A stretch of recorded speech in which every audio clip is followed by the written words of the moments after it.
everyone. My name is Jan Mercer-Doms. I'm the Vice President of U.S. Development with Join Meisha.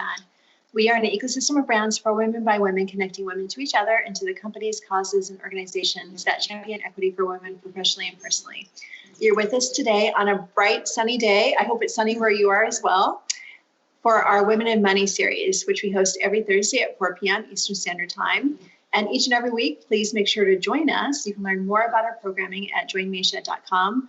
On Mondays, we kick off the week with Dr. Risa Reiger, our investor and in-house clinical psychologist who helps set our week up for success, followed by Tuesdays at 4 p.m. as well for our Diversity, Equity, and Inclusion show. And don't forget to join us for Workshop Wednesdays. Next week, we're meeting in Central Park, which is so exciting because it's our first live event in real person since COVID. So we invite you to be a part of that as well. Again, joinmeisha.com. Please make sure to type in your questions into the chat box and let's get started. Today, we're really very excited because we have a woman here who is our very special guest speaker who I've known for many, many years. We've recently reconnected and much has happened for both of us in the last couple of years. So I'm excited to catch up with Shoshana Lubin. Hi, Shoshana, welcome. Hi, thank you. So I'm going to read your bio, Shoshana, and then we'll get started. We have a really interesting conversation lined up for you today. Shoshana is a financial services professional in the alternative investment industry and servicing wealth management clients in client operations, marketing, and communications. Most recently, Shoshana served as the COO of Musical IQ and sits as a board member and chair of the Development Council for the Women's Business Development Council. Formerly, she was head of operations for Pantheon Ventures and deputy COO of CAIS. How do you pronounce that, Shoshana? Case Group. Shoshana, welcome. You have an incredible background today, which really sets up our conversation for when life comes to a screeching halt. And for many of us, and we here today are a group of female corporate executives and business owners and entrepreneurs. Some of us have reinvented our careers maybe once, twice, maybe half a dozen times or so. But the theme, what we're talking about today is larger educational component of how we embrace change and how we pivot and how we move forward, particularly during the time of COVID and creating the future that we want to create for ourselves going forward. Shoshana, I would love to hear and for you to share your story about what led you to this beautiful spot in the woods today. Yes, thank you, Jan. Thank you for that very kind introduction. I am currently in Vermont because life did stop for me with COVID after a very long path. I spent many years, as you mentioned, at Case in the alternative investment space. Case was a startup when I was there, and we helped launch this amazing platform, which now 10 years later is still very successful, servicing the private wealth management industry. From there, I went to Pantheon, a private equity firm, a $49 billion private equity fund-to-fund, where I built and led a U.S. operations team to help support more than half of those assets. And then I decided to be adventurous, to your point about, career shift. And about a year ago, I switched to become the COO of Musical IQ, which is an experiential learning company. My best friend has been running it with her husband for about 13 years. So they're very experienced in the area and in the field. But about a year and a half ago, they got so much demand for their business that they could no longer operate as a mom and pop shop because that's all they were doing. They really didn't know how to put in place the proper infrastructure. So my friend reached out to me and, asked, would you ever consider leaving your very comfortable private equity world to help me build this company into something that, really has a lot of opportunity. The demand is there, the revenue is there, the business is there. And I said, you know what? Why not? I've always wanted to be an entrepreneur. I've always, wanted to take that initiative. I felt like I had good experience under my belt after building various teams at the different companies. And I knew it was going to be different, but I was willing to take that risk. And for the last year, it's actually been great. I mean, we had built the team, from just husband and wife to have a team of 13 independent contractors. We revamped our HR, got all of our accounting in order. Our business, the revenues were coming in more than double the previous year. So we were well on our way to being a multi-million-dollar business. And literally, because the company, for the vast majority of our revenue comes from New York City, the Department of Education. So New York City public schools are our main client. And you could imagine within one day, literally, all of our hands-on, in-person programming got canceled. So we did very quickly try to switch to virtual. We built a curriculum that was appropriate for virtual, got on Zoom, practiced, figured out how to do that. But as if anyone's in New York or read the New York Times, you would know that New York City budget, especially for the DOE, was really hurt, really hurt. So I am in Vermont today because there is not so much actual work for me to be doing right now. But I am seeing this as kind of a new opportunity. It's been a humbling experience, but also, we tried really hard, and sometimes the world kind of tells you, not right now. This isn't what's good for you right now. So that is how you see me in this beautiful setting right now, as I'm trying to enjoy the peace that I don't usually get, right? Because for, 15, 20 years, I've been on the go, trying to climb that corporate ladder, be ambitious, and the world has kind of told me it's time to take a pause, and I'm trying to listen to that. Thank you, Shoshana. And I love what you said around taking a pause. And let's talk a bit about, giving yourself permission to do that and surrendering into it, right? Because I know that there are many of us watching this today that have been furloughed or laid off, or just, our careers have shifted so dramatically just because every industry is really being disrupted now at this period of time. But what is it really, truly, what has it meant for you to really take a step back and give yourself permission to be on this pause without feeling the stress of anxiety for jumping back into something? Mm-hmm. And the difference between being proactive and reactive in that sense as well. Sure. So that's a really great question. And I think the only way that I've personally survived this time is by, in a way, surrendering. And I'll tell you what that means for me is when this first happened, right, when COVID hit, we started doing parent classes online. We very quickly switched to virtual. We created new programs. We did a whole marketing campaign to kind of get that going. And I wouldn't say that I surrendered early on. I still had my, no, you've got to figure this out hat on. And, after 3 months of it just really not taking off, and me not seeing people really want our new product, because we really service, our whole theme is hands-on, teaching children through hands-on experiences, because we believe that children actually learn better through experience. So we will teach music, they absorb better, they remember more when you're experiencing something versus just being taught something. So it was very hard to switch that mentality to virtual. So we had to take it day by day. That's the reality. We had to take it day by day. We were waiting for the summer camps to open to see if they were going to be around, and it just didn't quite get there. With my children's school, they were home all the time.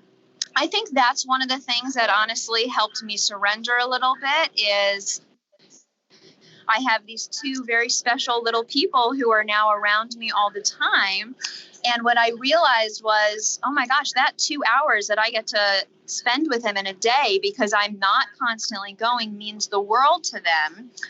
And I've been able to find I have found that surrendering to the time, meaning I don't know what's going to happen tomorrow. I don't know what's going to happen, in a week from now. I cannot make a business decision for something that's more than a week out. We applied for PPP as soon as it came out, but we can only act as new information comes up. And it seems pretty certain that world's not going to go back to normal until there's a vaccine, until there's going to be something a little bit different. And that has actually brought the surrendering to the time, which is not easy for me because I am very ambitious, but it has brought this peace actually inside of me. And I see it as an opportunity, because when I don't think our parents have ever, I don't even think our grandparents have ever had a time where the world just stopped and said, you have to focus on what is in front of you, what is around you, and what is in the short term, because you can't plan for the long term. I mean, don't stop saving for retirement, continue to sit, plan for the very long term. But for the right now, I've felt that I've needed to surrender and see how it comes. I have had some conversations, I am considering maybe consulting for a little while things get back on track.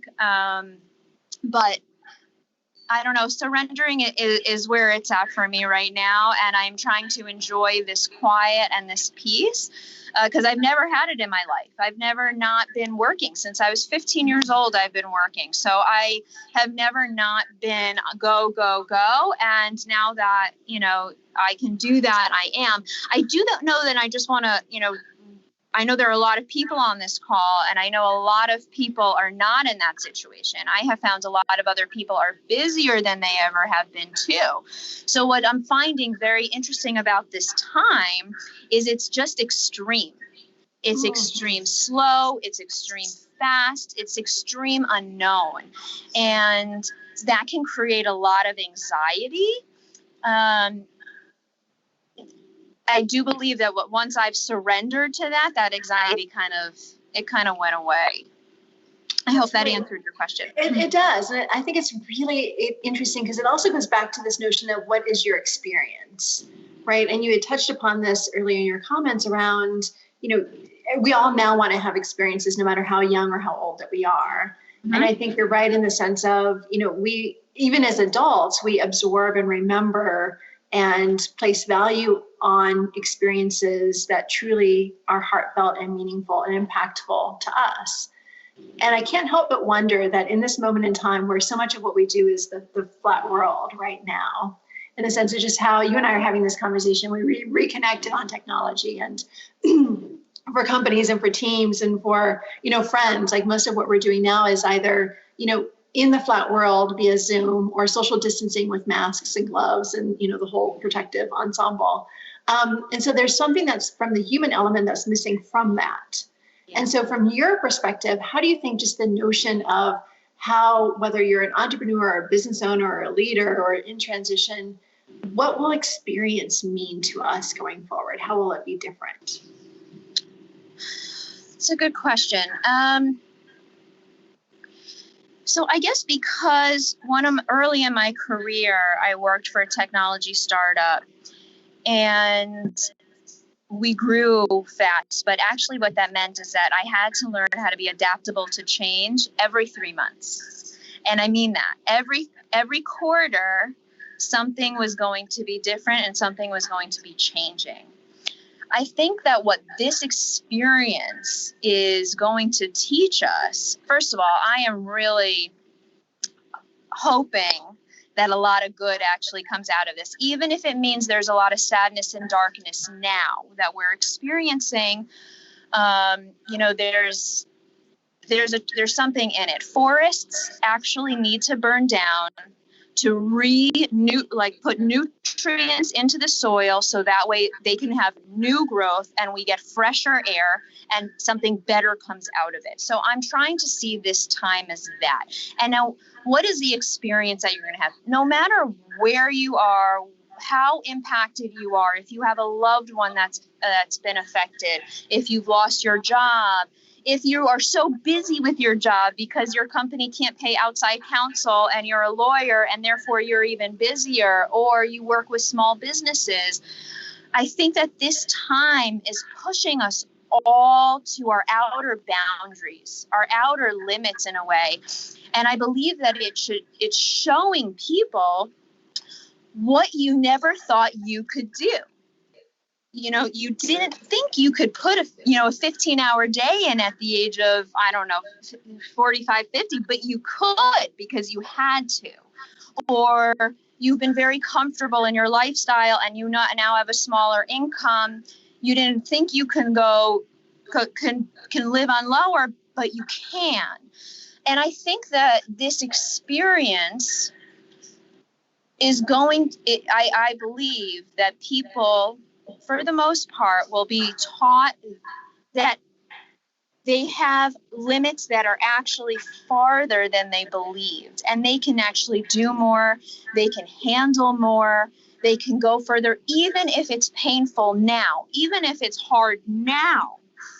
It's not always going to be like this. The world will go back to normal, and I believe that this intense experience will make us so much stronger when we're ready for that. And it's going to gear us up for the new growth. What are we going to do?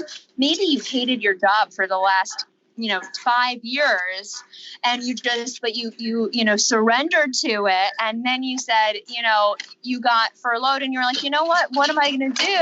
But maybe your dream job is going to come after this. So that's what I'm hoping for you. That's the mindset I keep having. Is I took a risk. I wanted to help build a business. I thought I was going to be making a $1 billion company here, and that's not what happened. The world told me no. And what I'm trying to be open to is, okay, that's not it. But I want to believe that there's still something. I just don't know what it is right now. But I'm going to figure it out. I so appreciate what you just said, particularly around the point of, I think that this is a moment in time for all of us to get comfortable with feeling uncomfortable. Yes. Right? And understanding that there can actually be comfort in that messiness, because that's truly where really amazing things come from. And a speaker that we had on a couple of weeks ago said she equated this time period to the Renaissance, where it's going to get probably worse than what it is now. And many of us have kind of accepted that it might get worse before it gets better, and before there's a vaccine, to your point.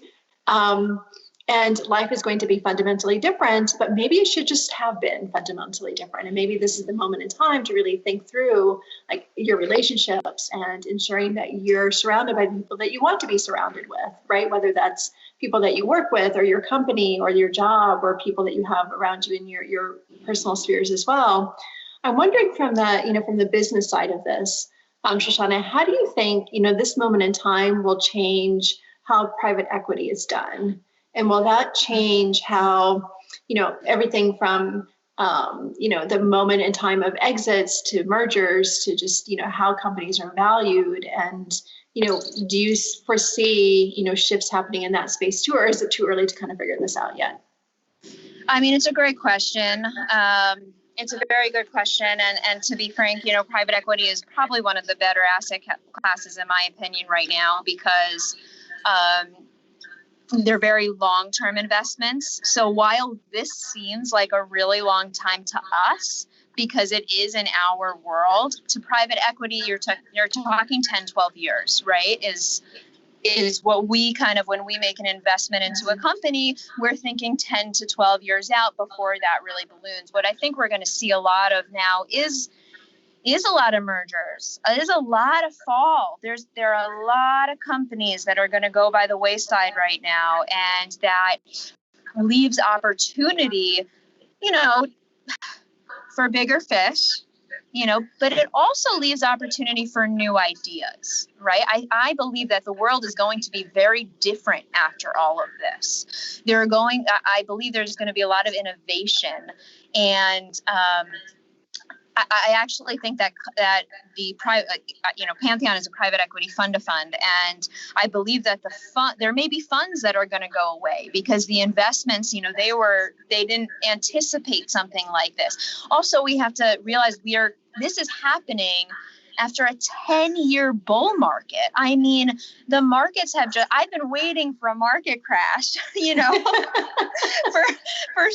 a few years now. I've been talking to my personal financial advisor saying, I'm really afraid, wondering when it's going to happen. But I don't think anyone anticipated it being like this, right? Because this is just very extreme, is hitting almost every industry, industries that we thought were very safe. However, some industries are going to completely, do amazingly. Think of Apple. And one of the things that may change after all of this, and, there's a lot of talks about this already, is touchless payments. Right? No one wants to touch hand money anymore because of all the germs that are on there. Well, that your phone, now that people were so worried about using Apple Wallet before, that's going to, become huge because you're not touching anymore. So how do I think this is going to affect the industry? I think private equity is actually very well positioned for events like this, where yes, there may be a lot of loss, because a lot of the companies that are invested in may not survive. But I do believe there are going to be a lot of new companies that we're going to see come out of this, and the new creation and the new way. I almost wonder, you mentioned, I almost want to compare it. Like, I wonder if it'll be almost like the Industrial Revolution, where it's such a strong pivot, right? There's such a strong change in the whole world, where I'm just wondering, well, what's on that other side? What innovation is going to come out? What creativity is going to come out? How are we going to change? Our Earth is healing right now, as we don't have so many airplanes and cars and all of these things going on. And I also believe so many people are now on a pause, and I believe that's when our imaginations start working. That's when we get really good ideas, to your point. That's when, great ideas will emerge. So I think we'll see a down period for a while. I think all of us in all of our portfolios, except for maybe if you own a ton of gold and just sold it, but we'll all feel it in one way or another. And it's interesting the disconnects between how we think about the stock market and the highs and lows, and of course the tanking of it, but then the rapid rise of it back. That it doesn't always correspond with how we live life, right? And I think that's confusing for many people as well, as just understanding the disconnects between that whole institution, right? The market, and then really truly right now during COVID, given the fact that, I even lost count. Are we at 46 million, 47 million, 48 million Americans that have filed unemployment claims? We look at, many big, to your point, many big chains and companies that we thought were so, recession proof or just tumbling and crashing. And we know that, unicorns, like the sharing economy just as a whole, might not come back ever the way that it was before, right? And so a lot of companies are really thinking through, like, do they just, fold and start over?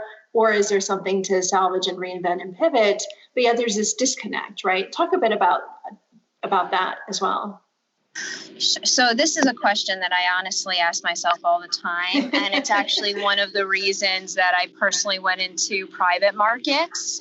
I don't know if anyone has ever read Michael Lewis, The Flash Boys, which is all about, dark pools and how the stock markets, it's kind of questionable to me, to be quite honest, how they are operating. And with technology today and fiber optics and the speed, the stock market is very interesting. And I don't find that there's always a match, right?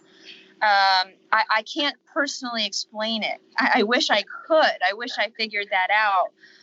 It is why I like private markets, where you can kind of really do a lot of research on a company, get into the understanding who are the people running the company, versus just what you're reading in the media, or what information you're getting from as we all know, as we all worked in companies, something, you can have the most beautiful Lamborghini and then you open up the hood of the car and it doesn't work. The engine's not working, right? So that's why I feel like this isn't the greatest answer, because I don't have an answer for the mismatch. It's so obvious that there is a mismatch, and especially in these times where it just goes up and it goes down, and you see it, and it doesn't seem to make so much sense. Yeah, it's fascinating to me as well. Yeah. I want to go back to something that you said around, Apple and touchless payments. And I think we're in a moment in time now where we're all thinking about security, safety, hygiene in very, very different ways, right? So for many of us, the thought of, conducting everything, linking all of our bank accounts and our investment accounts and how we pay and how we consume and how we shop, and everyone's keeping track of everything that we do, right? To be on phone versus then the associated risk now with actually touching currency.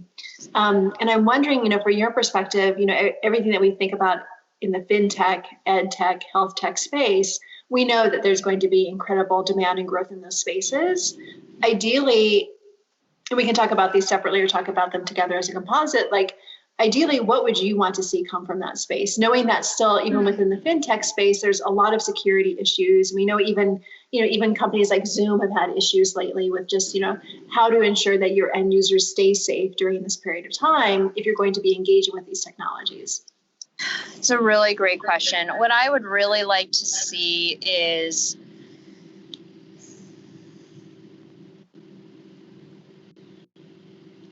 I think that cybersecurity, that is a place of investment.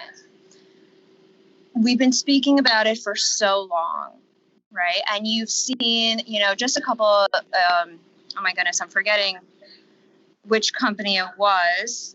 Experian, it's one of the credit rating companies that got hacked. And I apologize if it's completely losing my mind which company it was, but it got hacked. And if you think about that, that is millions of people's social security numbers, your information. I mean, it's all out there. But at the same time, that's the world we live in. We are, and not only related to the security, one of the things I'm kind of hoping comes out of this time is, because I've actually been operating this way for a long time, is from an employee and employer standpoint, is a little bit more respect for boundaries and not just FaceTime. I have personally found with teams that I have managed that if the people who are so focused on FaceTime, their delivery is not always as good. Whereas if you provide people flexibility, maybe they work from home twice a week, maybe they're not commuting as much. Whatever it is that flexibility is that they need, that they work harder, they're happier employees, they work better. And I recognize that that's a little bit different, but what I'm really hoping comes out of this, and to your point of, it's what I was saying before of innovation, is I think we still are in this space of we need more work on cybersecurity. We need to feel more comfortable in a world that is fully electronic. And I believe that if that comes out of this time, which it should, because we're all forced to work in this environment, I think you're going to see happier employees. I think you're going to see more productivity in less amount of time, right? When someone is happy, or I know, again, I'm speaking from my experience with the teams that I've managed, when I've let someone go to the football parade of his team that won the Super Bowl, he worked through the weekend for me, and I'm not asking him to, but there's a respect. So what I'm hoping happens is that we figure out how to work in a more flexible electronic format, which allows people to operate more efficiently under more flexible circumstances, and still produce, in my opinion, probably more than they were producing before. Because when you're just on this FaceTime and people have to be in the office by 9 o'clock, but they sit at their desk for an hour eating breakfast, there's something lost there. So, I hope that answers your question. It does. And I'm also wondering, as we know, this moment in time is really impacting women in a different way as well, right? No matter who you are, what job you hold, how you think about your career, but particularly as it pertains to life and work now under one roof, literally for many of us, and it may be that way for quite some time. We know that, women do the majority of the social reproduction in the home, even in 2020. And that, I was having a conversation with a VC probably about a month ago, and she said, I kind of feel like my identity has been shaken to its core because all of the support systems and mechanisms that I had in place to be able to support my career have now vanished overnight, right? And so, they've lost the nanny, they've lost the housekeeper, they've lost the gardening. And, you may think, okay, these are very not significant first world problems, but yet it really helps women, professional women, to be able to have the support mechanisms. No matter how you define, it takes a community, it takes a village to be able to help you do what you do on a daily basis. And do you think, employers obviously are going to have to pay more attention to that going forward, particularly if kids are only in the classroom 1 to 3 days a week, right? Knowing that could be different in different parts of the country as well. Mm-hmm. And yet at the same time, there's this shift at the federal level for ensuring that all schools open in the fall, which also poses grave concerns and grave risks as well. Yeah. So there's a lot of tensions there. Let's talk and kind of unpack some of that in the sense of what are you experiencing as a mother? What are you feeling? And then through that lens of entrepreneurship and innovation, are there different ways that companies could be facilitating help and providing assistance to women at all different levels of an organization during this time? It's a really great question and so important, such an important topic. First of all, I do not undermine that work. My nanny is like my wife. I love her dearly, and I do not know how to operate without her. And so I think that that's one of the things actually to what you said that's coming out of this time is actually an appreciation for a lot of roles that go unseen. Even teachers, right? I mean, what teachers have had to go through during this time period where they have their own kids at home, and yet they have had to come up with lesson plans, create packages that get delivered to houses. I mean, they have been working so hard. And it's a really great question. I'm on the board of a nonprofit, the Women's Business Development Council. And we have just been on the front lines. I mean, the organization has never been this busy. I mean, they're working 12, 15 hours a day trying to help women, support this time period, which is quite challenging, right? So you have this very unique situation. And so what have we been seeing? So women are exactly like what you said in a very unique stance because we do, not everyone, and my goodness, I give so much credit to all those women who don't have support and don't have help because I never fully appreciated or understood what that meant until going through this time period. And what can the world do? I'll tell you, actually, so the organization that I'm involved in, WBDC, has recently been contracted by the state of Connecticut, which is where I live, to help them come up with a plan for childcare. And how are they going to figure that out? So there actually are a lot of people, other moms who start daycares or whatever it is, and the states have to invest in these facilities, in homeschooling situations. There needs to be an eye-opening, if you will, where we're not just putting money into public schools because they don't have the space to handle this right now, right?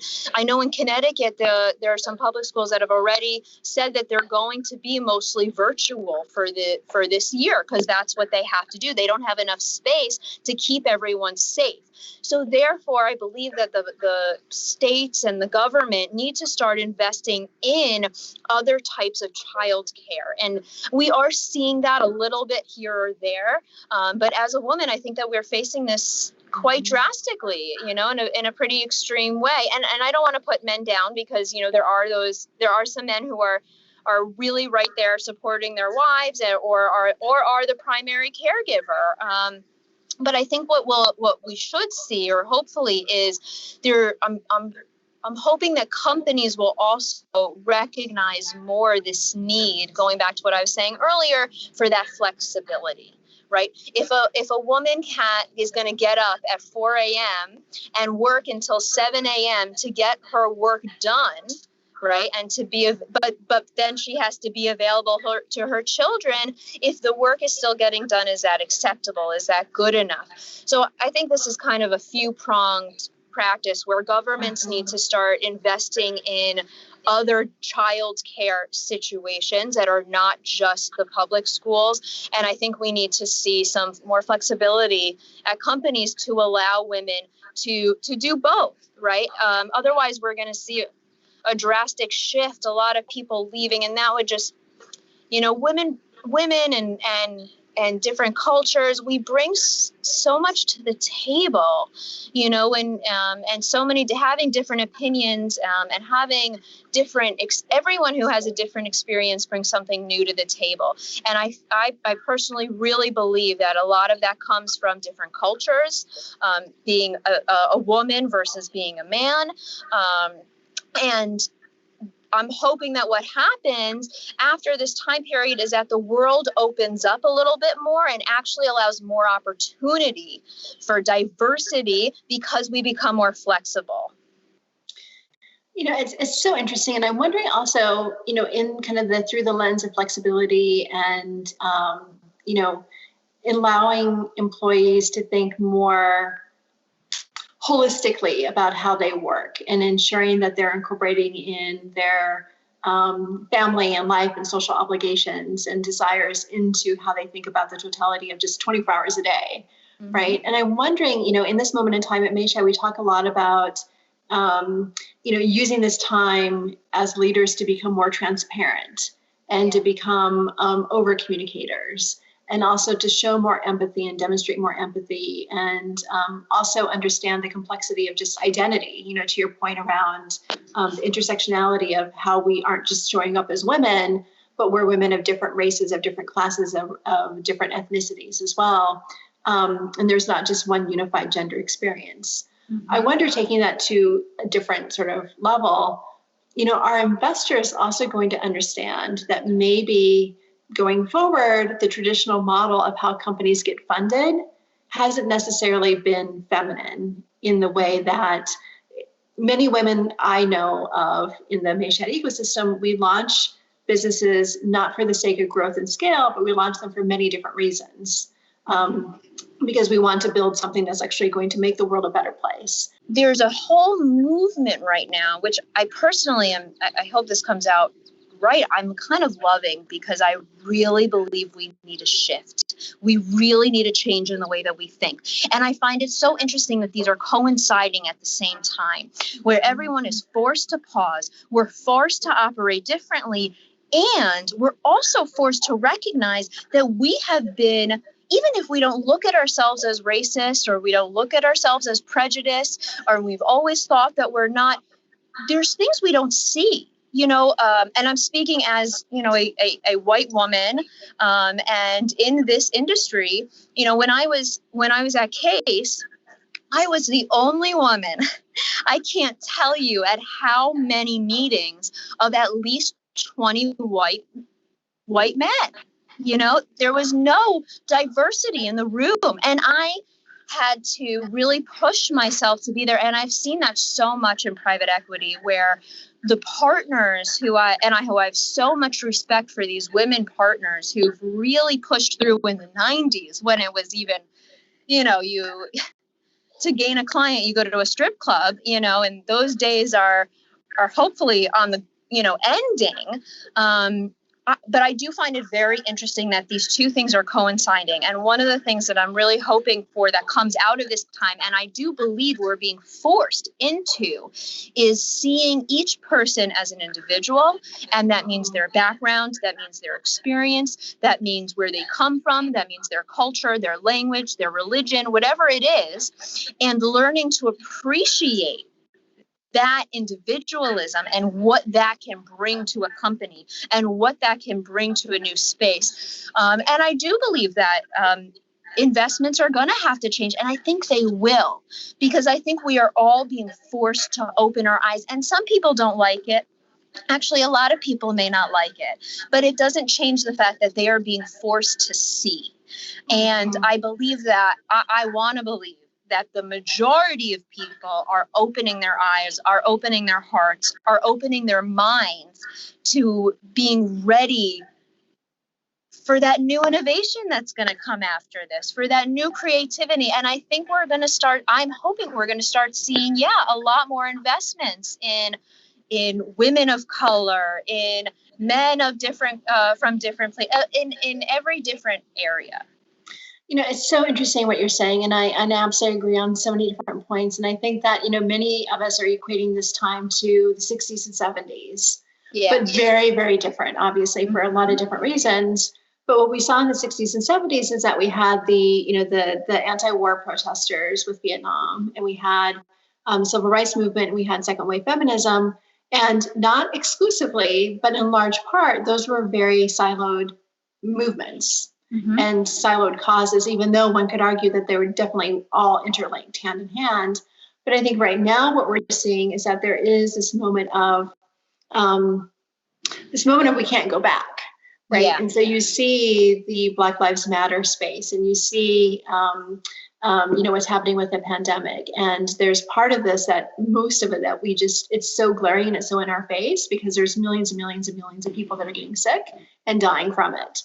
And we know that there are a lot of racial inequalities that are just coming to light every single day as it pertains to who's getting sick, who has access to quality health care, the predisposed conditions that put you at further risk for dying. And those are, very, they're very real. Mm-hmm. And I think that for many of us, who are always very well-intentioned, we're learning so much more about other people, because it's very much, it's very clear what's happening, right? And I think that now is a moment in time where there's much more intersectionality across all these social justice issues that are coming to a head. And also, I think a greater tolerance, even pre-COVID, for companies to embrace ESG, to really think about corporate social responsibility different and inclusion differently in the workplace. And so that was already, in its earlier stages of just coming to fruition. Although you could argue that many companies had corporate social responsibility programs for a long time, but I think they're also thinking through those differently, right? Because we saw supply chains break down. We saw the positive effects to the environment during this period of time too. And so I think that there's a different way through which we're all understanding just how it's all interrelated and interconnected. And I think that, to your point around not everyone wanting the change to happen, that largely comes from a place of fear, right? And loss of control. And knowing that really to create, this is going to sound very cliched, but to create a better world going forward, there has to be a loss of control, because women are going to inherit, like $72 trillion in the next 20 to 30 years through inheritance, right? And so women truly are going to be the driving forces of how we consume, how we spend, how we invest, how we think about future generations. And we have a lot of allies to help us, realize those dreams as well. But it's really going to take, I think, a lot of people who may need to think through things in different ways to really move the needle forward, and to surrender some of that power, right? And to understand that, it's not that you're giving up your share, but you're creating opportunities for there to be more shares for others as well. Yes, absolutely. I fully agree with you. And actually just the nonprofit I was speaking about, WBDC, they started because it was, the year is, I'm forgetting the year, but I believe it was like it's either 1985 or the early 90s. Okay, so either late 80s, early 90s, women were not allowed to take out a loan from the bank without a cosign from a man.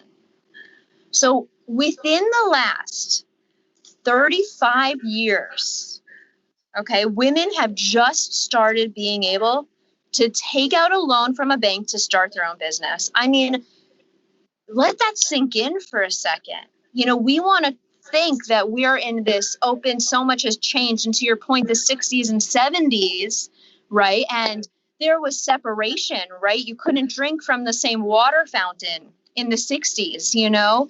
And it's been quite slow, in my opinion, the change.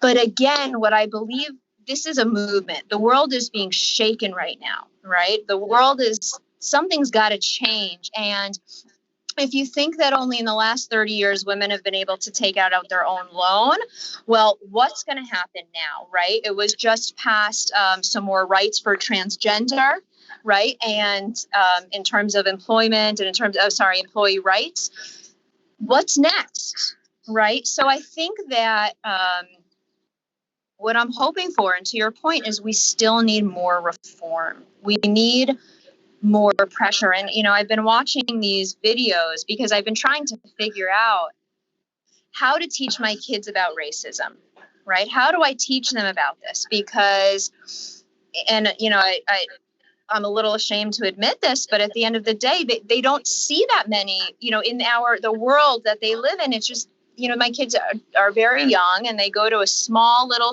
private school, and we need to expand their horizons. And I was watching this video that was posted about systematic racism and how our system, literally the things we don't see, you know, every town, every city has lines, and banks were told not to give out loans to people of color in those places. I mean, that's absurd. And I had no idea. So what I'm hoping comes out of this time is education. People are being forced to pause. And, you know, we like to hate on social media, but it's also this amazing way to share information. And I've actually been gaining so much information that I did not know beforehand about what's going on, which is allowing me to educate my children better. And, I want to believe that that's the shift. That's part of the shift. I believe these two things are going hand in hand for a reason. And what will come out of this is, yes, not only more, you know, investors investing in businesses of people from different cultures or different skin colors, but actually that there's more investors themselves, right? You know, and we start recognizing that, and people get more confidence, because one of the things that happens when you've been told you're not good enough for decades, your parents or your grandparents, is people are afraid to try. They're afraid to push through that. And what I'm hoping comes out of this is that people get up and say, you know what? No, I am good enough. And no, I am going to try. And I am going to go for that job. And especially I say this to women all the time, any woman who has worked for me, I remind them that a man will ask for anything he wants. And this is like a common problem with women. We don't get what you don't ask for in the corporate world. And we have to be comfortable for asking. Thanks so much for that bonus. I know that guy got double, you know? What's going on? Don't shortchange me. I've worked really hard, and being confident. And I'm hoping that this time operates as a recharge of our batteries, so that way we have that confidence to kind of push forward. You know, you're so spot on. And I think that women are also using this time to understand that we are often socialized that if we work really hard, we keep our head down, we work, people will see us and they will acknowledge us and they will pay us for our contributions. And that's honestly not how the world works, right? It's not. All of us have had to learn that the hard way. And I think it's, you know, our role as professional, highly accomplished women to be able to help younger generations of women understand that it's, what is the worst that you can do by just asking? You get told no, right? And you go to the next person, right? And then you go to the next person, and you keep on going until you get the yes that you want and that you deserve. But it's so true that, and there's been so much research where, in the sense of like how men and women negotiate their first salary, yes. Right? And even if there's a $7,000 discrepancy on average between what a woman will settle for versus what a man will settle for right after graduating from college, by the time that they retire, that equates to almost $1 million. Oh my Just think, ladies, $1 million of what we're leaving away on the table just by failing to negotiate at that one moment in time. So just think, compounded to that, then all the other moments and times of our lives where we haven't negotiated, where we've settled, where we feel thankful and honored that we were looked at or chosen or selected without really thinking through, okay, so is this offer comparable to what I really deserve and what others are receiving on the market or in the market? Yeah, I totally agree. We have a time for a couple of questions from our audience. This has been such a great conversation, Shoshana. I could talk to you for hours. You'll have to come back and do a future show with us again. Okay, so this question from our viewer: what do you see as investment opportunities in cybersecurity? What could that look like going forward?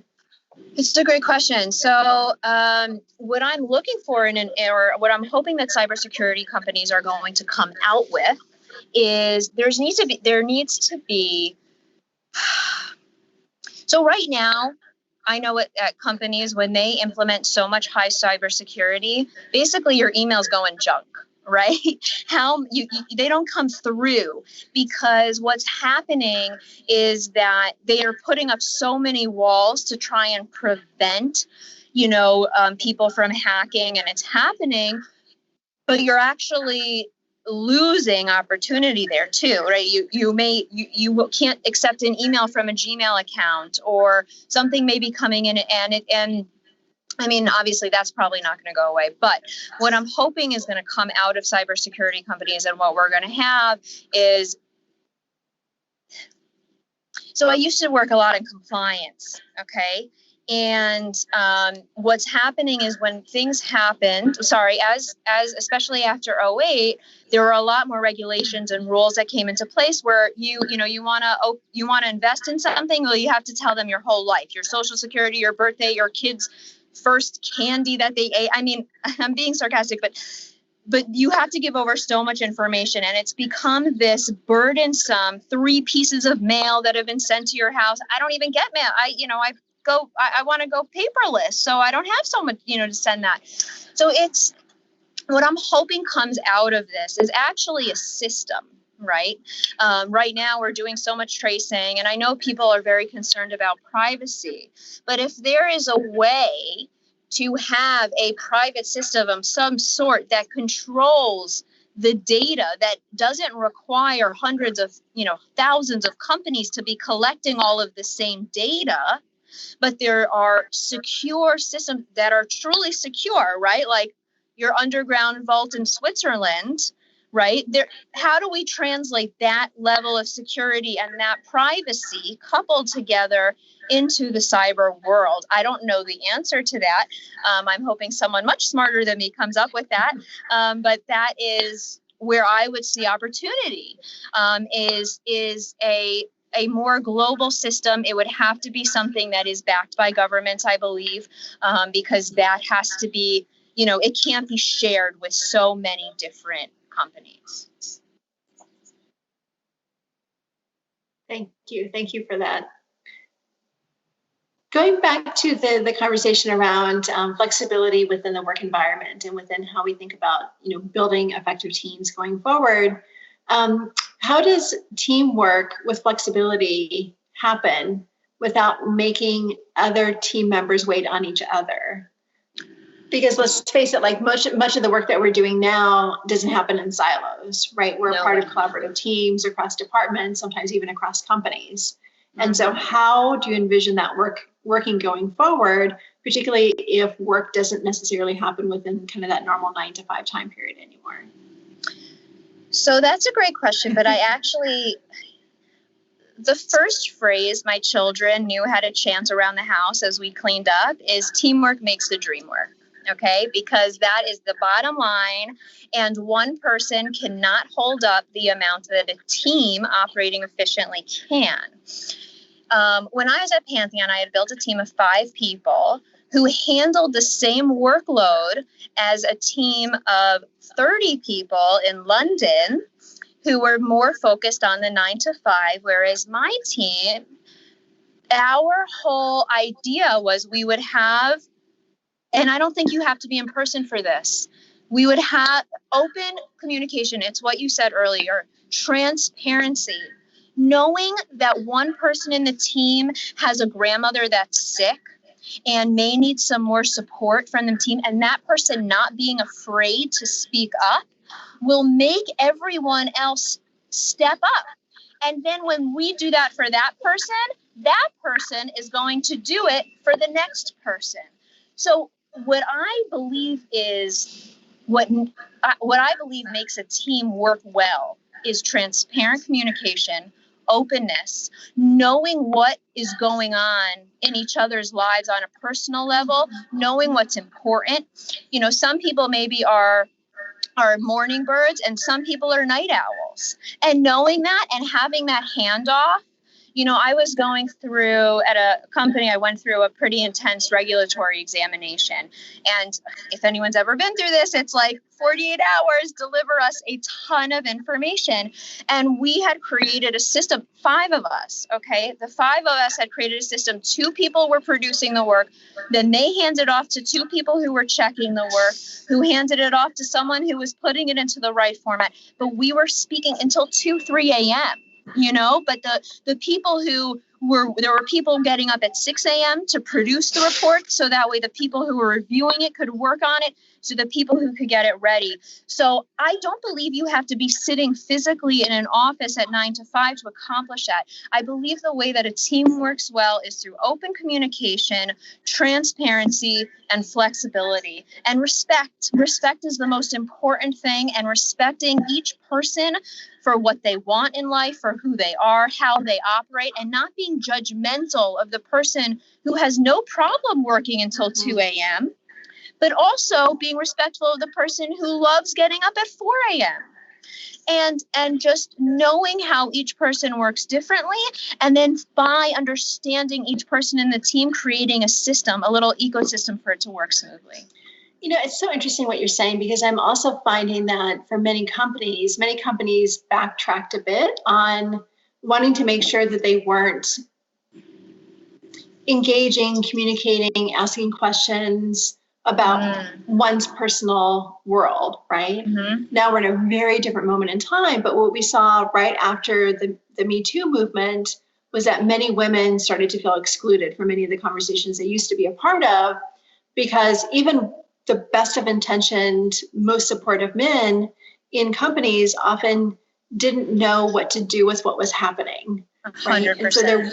So there wasn't a lot of communication happening from the top down in the sense of what's appropriate versus inappropriate conversations or socializing. Or so, you know, women would get excluded from, you know, beers after work, and they would get excluded from client meetings and get excluded from things that happen outside of the office, which we know is a large part of how you do business. Right. And so, you know, I'm wondering in this moment in time, given the fact that we're all, you know, peering into, you know, each other's personal worlds, through Zoom, through some of the teleconferencing platforms now, that, you know, is that going to change?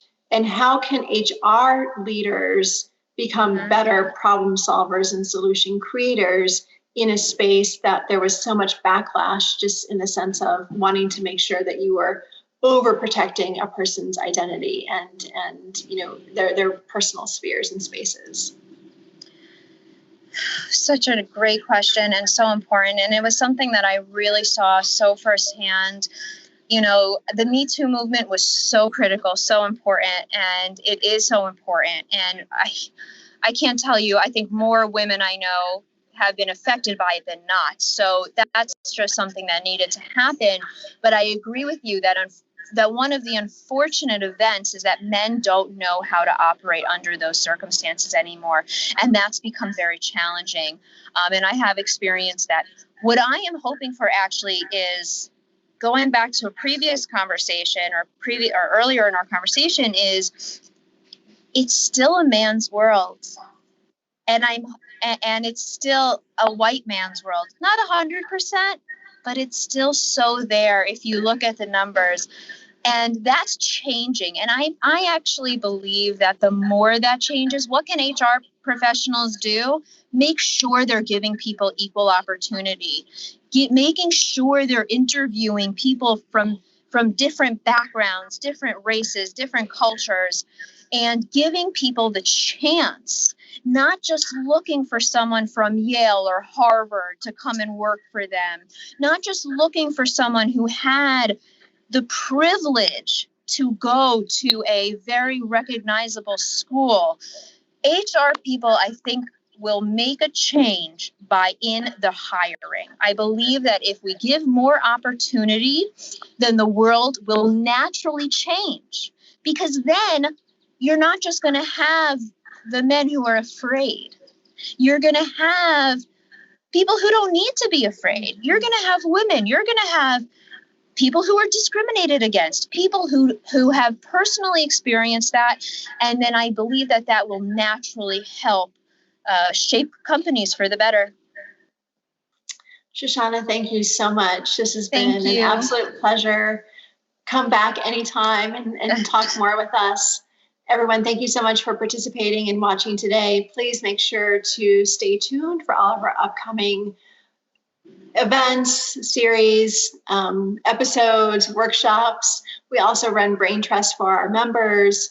Please, please, please check us out at joinmayshat.com. I'm Jem Risher-Dahms, the Vice President of U.S. Development with Join Mayshat, and we'll see you next time. Thank you so much.